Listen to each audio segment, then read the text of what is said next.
Hi, I'm Matthew from Arvig. I'm glad you could join us because I'm going to show you how to install your very own DSL modem.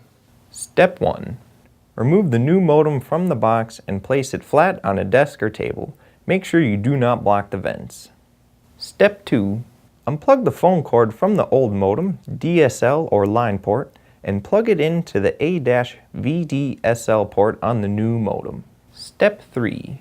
Unplug the Ethernet cable for your computer or router from the old modem and plug it into the yellow Ethernet port on the new modem. Step 4. Use the provided power cord to connect the power socket to an appropriate power source. Confirm the DSL light at the top of the panel is solid. It'll take about 2 to 5 minutes to do so. Step 5.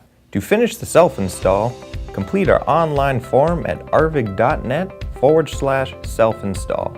Or call the Arvig Technical Support at 877-290-0560 for assistance.